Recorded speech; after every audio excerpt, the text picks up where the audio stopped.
Hello, my name is Dr. Lawrence Tucker. I'm the Medical Director of SoCal Mental Health in Orange County. I'm here today to discuss an issue of coexisting disorders or co-occurring disorders that we see in mental health and substance abuse.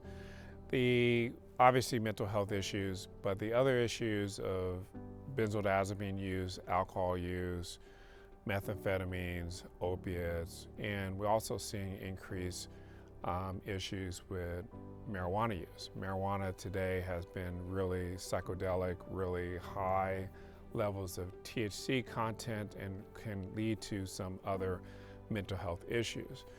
Now, whether the substance use has led into mental health or the mental health has caused the substance use to go back and forth, in our level of care, it really doesn't matter. Both need to be treated at the same time. There's a huge research about 5-6 years ago that if you didn't have an anxiety disorder before you start using heroin or opiates, you developed one in the course of using. And so at the end of the day, both of them have to be treated.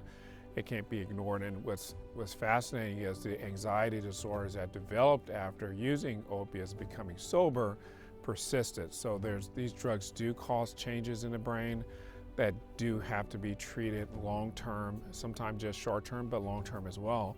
And even with the methamphetamine use, the methamphetamine of today is different than it was 5 or 6 years ago, and we're seeing increased morbidity and mortality of using meth long periods of time, leading to low prefrontal cortex activity, continued problems with focusing and concentrating, as well as depression and anxiety.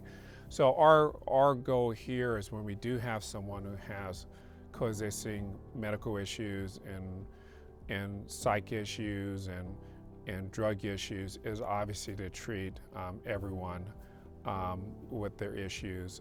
We certainly believe in treating the person. Everyone is different.